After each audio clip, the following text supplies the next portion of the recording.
A paz do Senhor para os irmãos, uma boa noite para você que está nos assistindo também online, e que a paz do nosso Deus esteja na sua casa, esteja na sua vida.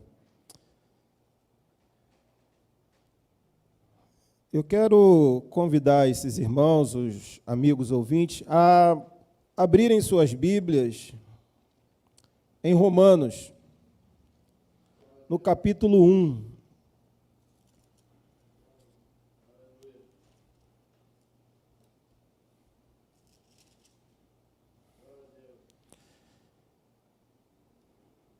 A partir do versículo 17. Eu vou ler numa versão NVI.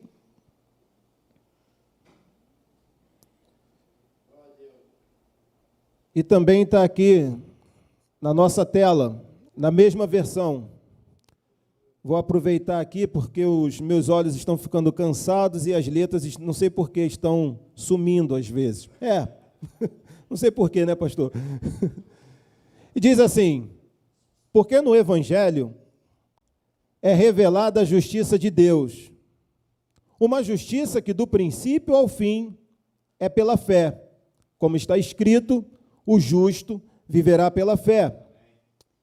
Portanto, a ira de Deus é revelada dos céus contra toda impiedade e injustiça dos homens, que suprimem a verdade pela injustiça. Pois o que de Deus se pode conhecer é manifesto entre eles, porque Deus lhes manifestou.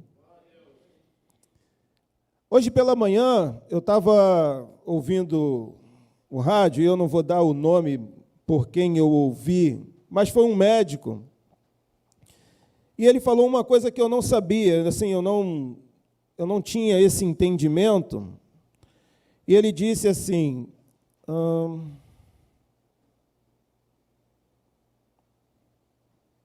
espera aí, só um pouquinho, gente, que eu mandei isso aqui para uma pessoa e acabou.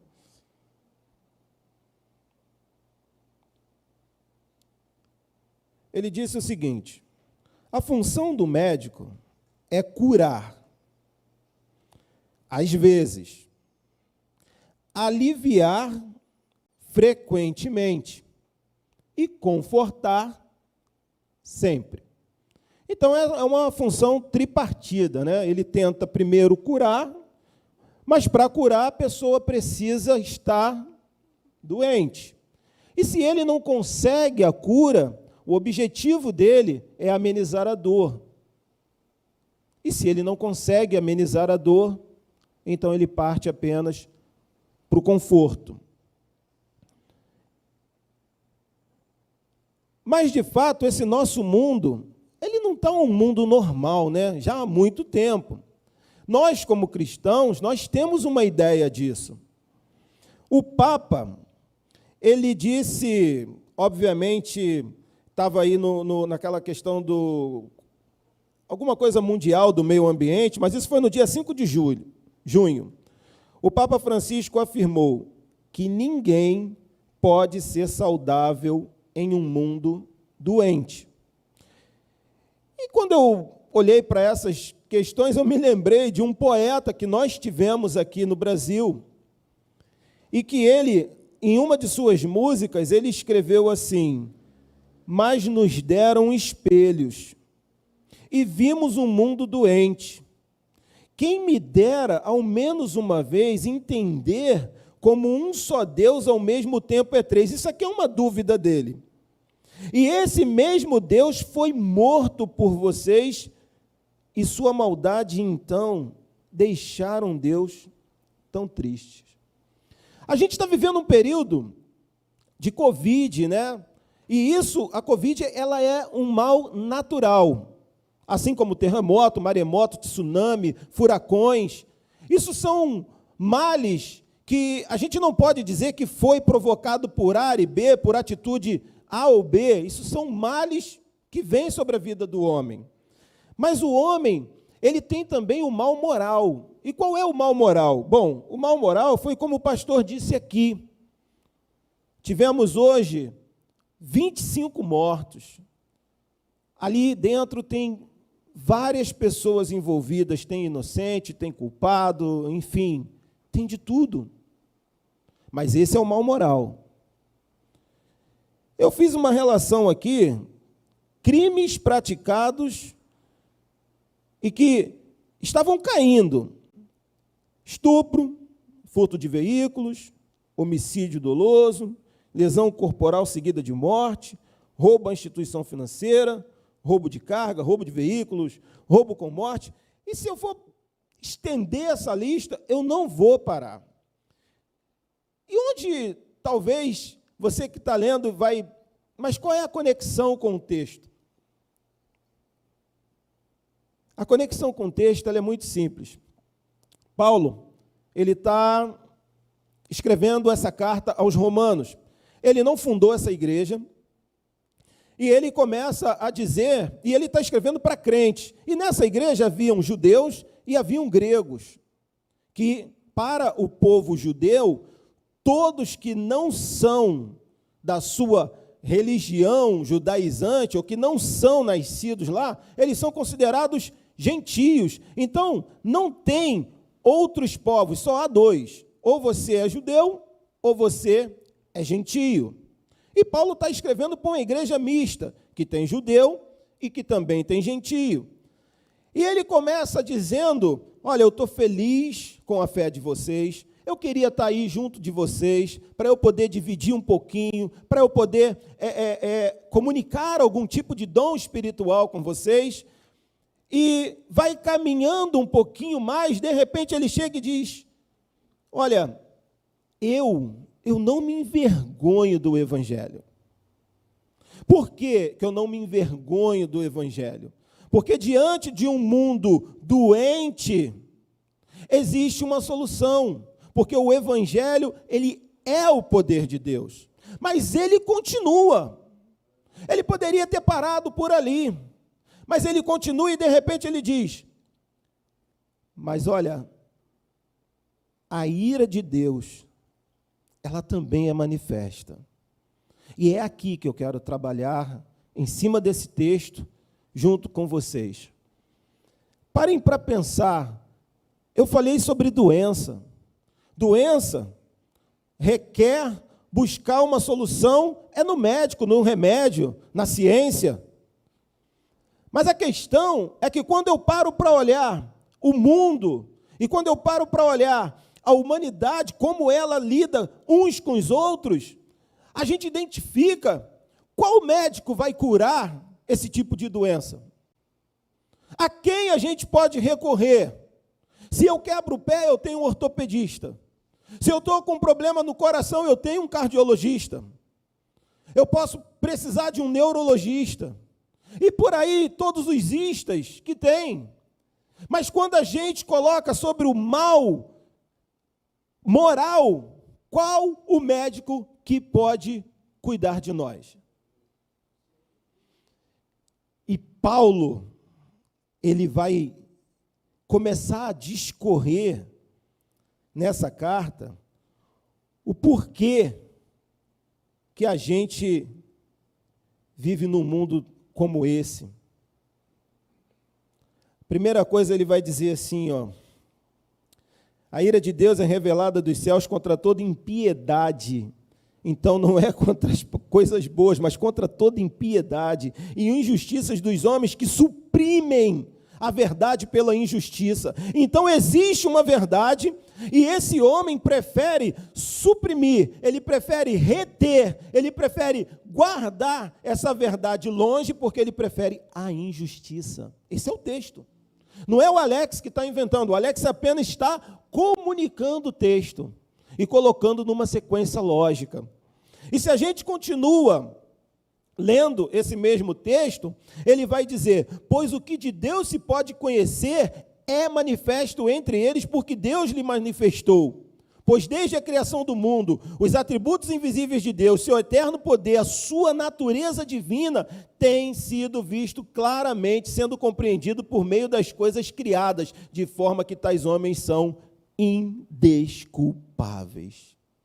Porque tendo conhecido a Deus, não o glorificaram como Deus, nem lhe renderam graças, mas os seus pensamentos tornaram-se fúteis e o coração insensato deles se obscureceu. A doença do homem, na verdade, ela tem um nome. E o nome dessa doença é pecado. Não temos para onde fugir. Se eu chego no médico e digo para ele, olha, eu estou doente. O médico vai dizer, o que você sente? Não sei. Eu estou doente. Bom, mas eu preciso saber o que você sente. Eu digo, não sei, eu estou doente. Essa é a nossa situação. Paulo está descrevendo isso. Você nem sabe o que você tem, mas a palavra está revelando o que você tem. E qual é o grande problema? Hoje, quando eu cheguei, a gente tem que pôr o tema da mensagem. E a irmã me chamou, qual é o tema da mensagem? Eu falei, Jesus, eu tenho maior dificuldade com essas coisas de tema. E eu ia falar a graça de Deus sobre o homem doente. E depois eu parei para pensar, mas espera aí, eu não vou pregar sobre doença. É a graça de Deus sobre o pecador. Porque o grande problema da situação atual que vivemos é que para ser politicamente correto e bonzinho, a gente não pode mais falar a verdade sobre aquilo que a Bíblia diz. Então, como é que eu vou dizer para você, meu amigo que está aí, e para você que está aqui, que o seu grande problema médico não resolve? Porque o teu problema, em muitos casos, é pecado. Dê o nome certo. Se você quiser, talvez algum irmão aqui já tenha passado por isso, viciado em alguma coisa, seja o que for. Você só tem solução para o teu vício se você for lá no Alcoólatras Anônimos, se você der o primeiro passo. Sabe qual é o primeiro passo? Eu, Alex, sou alcoólatra e reconheço que sou alcoólatra. Então, nós muitas vezes estamos pregando para as pessoas que ela precisa se converter de seus pecados. E ela vai dizer o seguinte, tá, mas qual pecado? Ela não se sente pecador, ela não sabe nem mesmo o que é pecado. E isso eu posso falar de mim. Em 99, aos 23 anos de idade, eu estava dentro da base aérea do Galeão, tirando o meu serviço. Era uma segunda-feira de carnaval. E naquele dia ali, numa brincadeira, numa conversa, alguém, era só brincadeira mesmo, era todo mundo da mesma idade, 22, 21 anos, 20. E de repente alguém, num bate-papo, disse assim, dentre tantas outras coisas, ele era cristão, ele começou a contar o testemunho dele, falou, olha, eu era roqueiro, eu tinha o cabelo assim, eu tacava pedra em crente, eu fazia isso, eu fazia aquilo, e quando eu olho para ele, o nome dele é Emerson, eu olho para o Emerson e eu não conseguia linkar a pessoa que ele disse que era daquela pessoa que estava ali, na minha frente. Eu não conseguia fazer aquilo. E, de repente, ele disse assim, olha, vocês estão seguindo um caminho que esse caminho tem um precipício ali na frente. E você vai dando o seu passo, no seu caminho, do seu jeito, vivendo a vida do jeito que você acha que tem que ser vivida, você está seguindo o seu caminho, mas vai chegar um dia, assim que ele disse, em que você vai dar um passo e não vai ter chão. Você vai descer e não vai ter aonde se segurar. Mas a palavra de Deus está dizendo hoje que Deus tem um outro caminho, você só precisa se converter. Então, naquela noite, naquela tarde, aquele garoto estava apontando para mim um caminho. Ele estava dizendo: olha, você tem seguido o seu caminho, você tem andado segundo o desejo do seu coração, mas não é isso que Deus tem para você. E eu não sei porquê. Tempos atrás, naquela mesma época, um primo meu, de apenas 19 anos, com uma vida por viver, na porta da minha casa, foi alvejado com 27 tiros. 27. Não deu tempo de arrependimento, não deu tempo de nada. E naquele momento, enquanto aquele rapaz falava isso, eu lembrava do meu primo. E aí eu pedi uma Bíblia para ler. Mas eu preciso dizer isso para vocês. Eu cria que Deus era do meu jeito. Eu falava: olha, se Deus quiser me mudar, Ele que vem aqui. Quando as pessoas falavam de Deus para mim, uma vez eu cheguei à arrogância.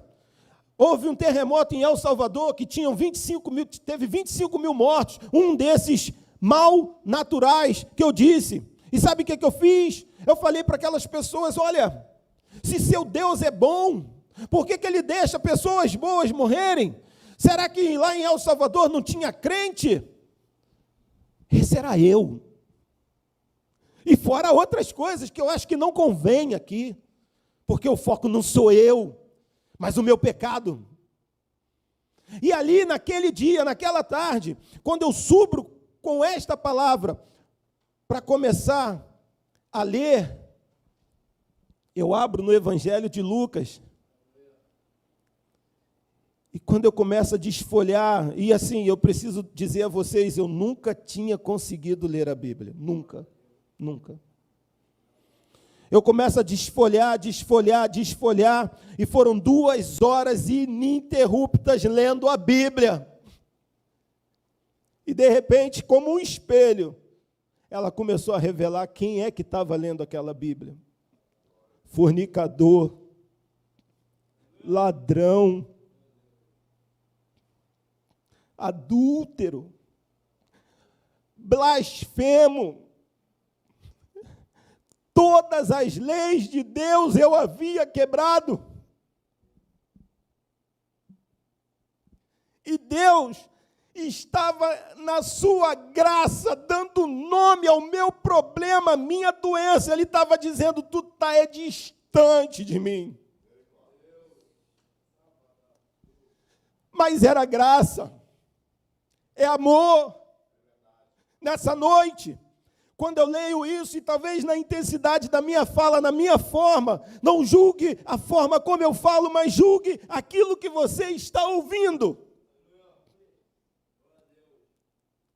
Porque é isso que Paulo começa a descrever.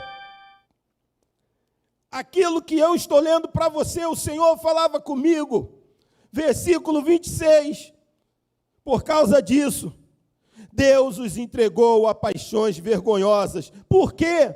Porque olharam para Deus e disseram: eu não te quero, eu te rejeito, eu não quero o teu jeito, eu não quero você, eu quero viver da minha maneira, do meu jeito. É assim que eu me faço Deus. Leiam o texto, pois é isso que está escrito em Romanos. O homem pegou um animal, pegou uma outra pessoa e começou a dizer: esse, feito pelas minhas mãos, é meu Deus. E Paulo está denunciando isso. Nessa noite, a denúncia é essa. A denúncia dessa noite é que o mal do mundo tem um nome, o nome é pecado. E a solução do pecado só tem uma: arrependa-se. Eu queria dizer para você: não tem outra. Dá o dízimo, dá a oferta, frequenta a igreja. Vem para cá, vamos dar, faz o seguinte, resolver o problema da ira de Deus, compra 100 cestas básicas, vai entregar pessoalmente, não tire a foto, como o pastor falou, eu também acho horrível. Parece uma promoção pessoal, não gosto também não. Mas aqui, o Paulo está escrevendo o seguinte: olha, vocês querem ver um mundo feio? Querem dar uma olhadinha no mundo? Vocês querem... E Paulo não está falando aos romanos. Paulo está escrevendo como é o ser humano. Não é especificamente direcionado. Porque quando você vai lá para o Antigo Testamento, você já vai ver um Deus demonstrando a sua ira, quando ele olha para baixo e diz: não é possível. Eu preciso, e de repente ele olha para o Noé e ele fala: Noé, constrói essa arca porque vai dar muito ruim, Noé. Você pode ter o melhor médico, nós agora vimos, acabou de acontecer, o jovem que tinha tanto dinheiro conseguiu um dos melhores hospitais, um dos melhores tratamentos, isso não foi capaz de salvar a vida dele. Porque o dinheiro não te salva. O dinheiro não vai, ele pode te dar um bom conforto, mas ele não vai te salvar. E o texto está dizendo, o pecado, ele desde sempre existe. Desde sempre. E Paulo, ele começa a aprofundar as coisas, ele começa a dar nomes. Ele diz que os homens se entregaram à impureza sexual. Mas por quê? Porque eles seguiram os desejos pecaminosos do seu coração. Está em Romanos 21, 24. E ainda diz, para a degradação do seu corpo entre si, corpo esse feito à imagem e semelhança de Deus, mas esse homem decidiu viver na situação contrária. E ele fala, trocaram a verdade de Deus pela mentira e adoraram e serviram a coisas e seres criados em lugar do Criador, que é bendito para sempre, amém. O Criador é bendito para sempre, amém. E Paulo vai dizer, mas não foram só os homens. Agora ele está colocando o homem do sexo masculino. Ele disse, as mulheres também se inflamaram cometendo torpezas.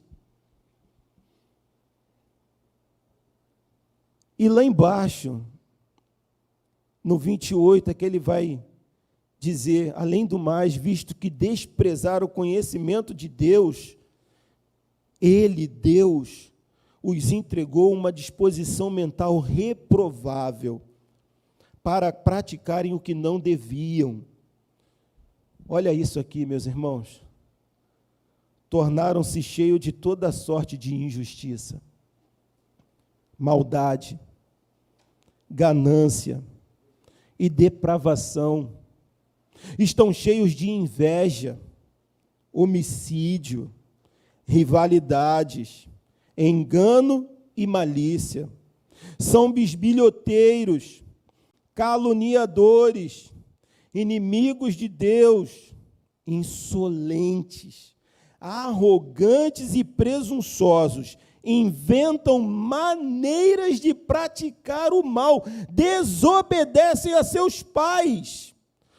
Todos os mandamentos quebrados. Todos. E tem gente que ainda diz, o Antigo Testamento é coisa do passado, vamos apenas ler o Novo Testamento. Desculpa, querido, você precisa ler a Bíblia, porque Paulo aqui, ele está fazendo uma alusão também a todas as leis que Deus deu, porque 4 eram com relação a Deus, e as demais eram com relação aos homens. Quando você quebra uma lei com relação a Deus, você também está quebrando uma lei com relação aos homens, e não tem como fugir disso.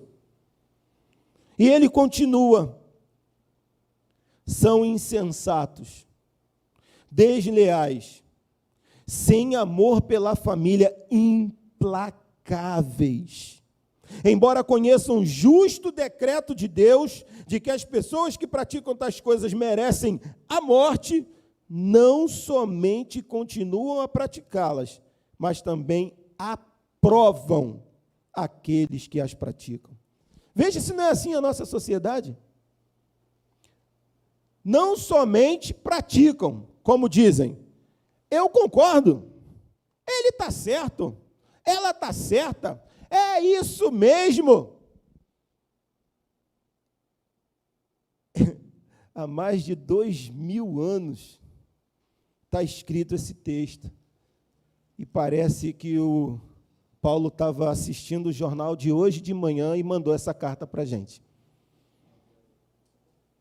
E o pior é que ele diz assim: portanto, você que julga os outros é indesculpável, porque está condenando a si mesmo naquilo que julga, visto que você que julga pratica as mesmas coisas. Sabemos que o juízo de Deus contra os que praticam tais coisas é conforme a verdade. Vamos falar um pouco rapidamente sobre um homem chamado Davi, para a gente entender melhor isso aqui. Davi, ele está lá no seu palácio, 1 Samuel, capítulo 11. Davi está lá no seu palácio, de repente ele olha para uma mulher bonita, enfim, aliás, eu nem sei se essa mulher era bonita, tá? Mas eu não lembro do texto, assim, isso me veio agora à mente. Ele olha lá para aquela mulher e, de repente, ele diz, olha, eu gostei dela, manda trazer. A mulher veio e ele teve um ato sexual com aquela mulher, mandou aquela mulher para casa, aquela mulher era casada, daqui a pouco aquela mulher mandou um recado para o Davi, dizendo, Davi, olha só, ok, você quis, eu quis, então tudo bem, mas eu estou grávida. Então Davi falou, caramba, grávida, eu não posso, como rei, ter feito uma coisa dessa. Então Davi faz o seguinte, onde é que está seu marido? Ele está na guerra, é Urias e tal.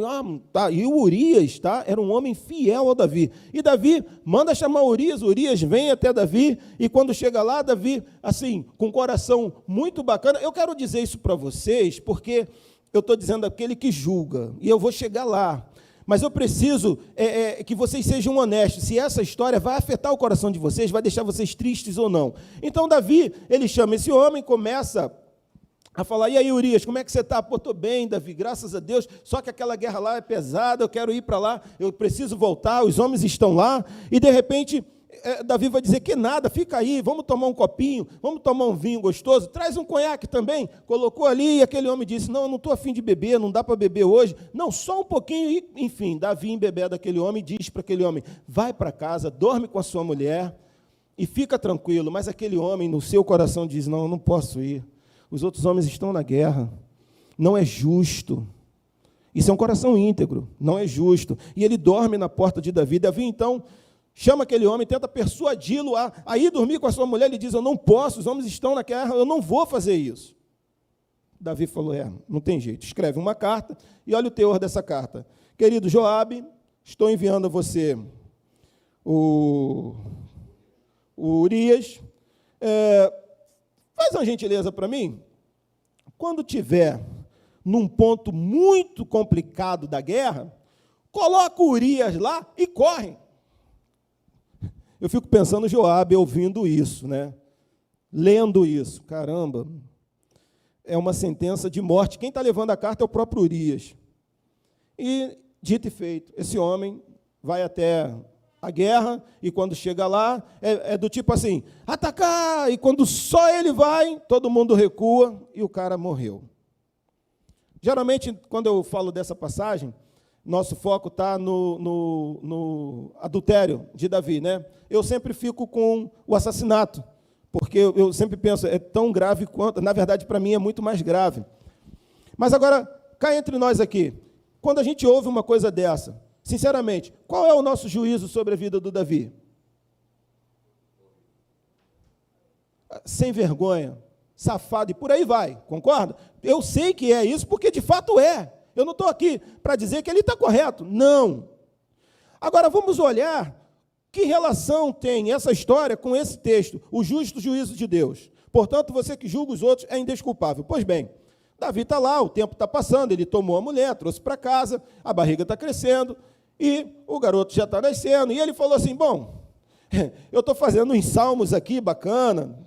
Quem sabe ele escreveu, o Senhor é meu pastor e nada me faltará? Não sei, estou aqui conjecturando, isso aqui é só uma coisa da cabeça, tá, gente? Não estou dizendo que ele escreveu nesse período, mas vamos lá. De repente, um profeta é levantado por Deus, Natã, e Deus diz para Natã assim: ô Natã, preciso que você leve um recado para um homem, Davi. E Natã chega lá e diz assim: salve, rei. Rei, um homem, preciso resolver esse problema. Um homem tinha aí muitas ovelhinhas, muitas. E, de repente, tinha um outro homem que só tinha uma única ovelhinha, uma única, que ele criou com muito carinho. Era a única coisa que ele tinha. Mas esse outro homem, que tinha um monte, olhou para a ovelhinha dele, pegou a ovelhinha dele e matou a ovelhinha dele. E comeu. Ele poderia ter comido todas as outras, mas foi aquela ali. Davi meteu a mão na espada. Quem é esse homem, pois ele merece morrer? Portanto, você que julga os outros é indesculpável. Porque Natã falou para Davi o seguinte: esse homem és tu, Davi. Então, eu creio que eu já falei muitas desgraças para vocês, que são as desgraças que o texto nos mostra para demonstrar a graça. E quero deixar muito claro que a ira de Deus não significa que Deus fica trazendo uma série de dificuldades sobre nós para dizer: olha, eu estou irado. Não, o que Paulo estava dizendo é o seguinte: Deus pegou as pessoas que querem viver do jeito que elas querem e disse: tudo bem, é isso que vocês querem? Sim. Sabe aquele filho rebelde? O pastor orou muito, talvez tenha você aí ouvindo, talvez você esteja aqui dentro, não sei. Mas aquele filho do rebelde, ele funciona assim. O pai diz: não vá àquele lugar. Ah, mas eu quero ir, pai. Mas aquele lugar é ruim. Naquele lugar sempre tem briga, de repente vai sair um tiroteio, e eu não quero que algo de mal te aconteça. Mas quem sabe da minha vida sou eu, pai. E ele toma essa decisão. O texto está dizendo mais ou menos isso. É isso que vocês querem? É. É assim que querem viver? Sim. Então, pode viver o que você quiser. E isso é graça de Deus, tá? Por quê? Porque Ele não criou marionete, não. Ele nos criou e nos deu a liberdade. E essa liberdade que a gente tanto às vezes briga, aqui a gente vê ela transformada em libertinagem. Mas, nessa noite, para encerrar a minha fala, já que eu te apresentei tantos problemas, eu quero convidar você a avaliar a vida sob a ótica de Davi também. Davi, como vários outros reis, ele podia ter matado Natã. Opa, ninguém vai saber. Só estava ele e Natã. Acabou. Vamos enterrar o problema aqui, porque a Bíblia vai falar que desde Abel até Zacarias, os profetas foram mortos. E há vários que foram mortos. Zacarias foi morto entre o altar e o templo, porque denunciava a verdade. É isso que acontece. Mas a solução é essa. A justiça de Deus se manifesta através de Jesus Cristo. Todo e qualquer pecado tem e pode ser perdoado. Davi ouviu Natã, colocou o seu joelho no chão, e eu estou aqui, não vi, eu não estava lá, estou só conjecturando, mas Davi rasgou suas vestes, Davi reconheceu, e Davi vai escrever um dos salmos mais lindos que muitos de nós, no nosso momento de angústia, de pecado, de erro, geralmente vai lá e vai dar uma olhadinha lá. Obrigado, eu sei, amém. Obrigado pelo. Aqui é ótimo, glória a Deus. Amém. E Davi vai dizer assim: tem misericórdia de mim, ó Deus, por teu amor. Por tua grande compaixão, apaga as minhas transgressões. Lava-me de toda a minha culpa e purifica-me do meu pecado. Pois eu mesmo reconheço as minhas transgressões e o meu pecado. Ele não diz o meu problema, a minha doença, sabe como é que é, né? O meu molezinho, não, ele dá nome, o meu pecado. Pois eu mesmo reconheço minhas transgressões, meu pecado sempre me persegue. Mas aqui está o ponto: contra ti, somente contra ti pequei, e fiz o que tu reprovas, de modo que justa é a tua sentença, e tens razão em condenar-me. Mas não parou aqui. Sei que sou pecador desde que nasci, sim, desde que concebeu minha mãe. Sei que desejas a verdade no íntimo e no coração, me ensinas a sabedoria. Davi está dizendo, a sabedoria de Deus é ensinada assim. Então você, meu amigo, que me ouviu essa noite, você, meu irmão, a gente não pode ficar falando, eu não sei disso, eu não sei daquilo. Se você estiver diante de um juiz e você tiver cometido um crime, não adianta você dizer para o juiz, eu não sabia. O juiz vai pegar, ler a sentença e vai condenar você. Mas louvado seja Deus, que nessa noite, vocês também ouviram o que eu disse. A justiça de Deus se revela de fé em fé. Reconheça que Jesus Cristo, Ele é a propiciação pelo seu pecado. Reconheça que Jesus Cristo, quando andou aqui nessa terra, só tinha um único objetivo: salvar a nossa vida, perdoar os nossos pecados e nos dar uma vida nova. Dizer para nós, aquilo lá atrás que foi perdido, eu tenho condições de restituir. Aquilo lá atrás que foi separado, eu tenho condições de restituir. Aleluia. E você tem a oportunidade hoje. Eis que coloco diante de ti dois caminhos. Um é vida, outro é morte. E você não pode mais dizer, eu não sei, pois hoje foi pregado. E não foi a história do Alex, foi Paulo escrevendo a história da humanidade. Mas Paulo está falando da graça. Eu vou entregar a palavra ao pastor. E enquanto ele está se dirigindo para cá e vai orar pela sua vida, baixe sua cabeça, consulta sua alma e seu coração, porque quem fala com você é o Espírito Santo e não eu. Deixe Deus trabalhar na sua alma, deixa Ele libertar a sua vida, transformar você. É isso que Ele quer para a sua vida.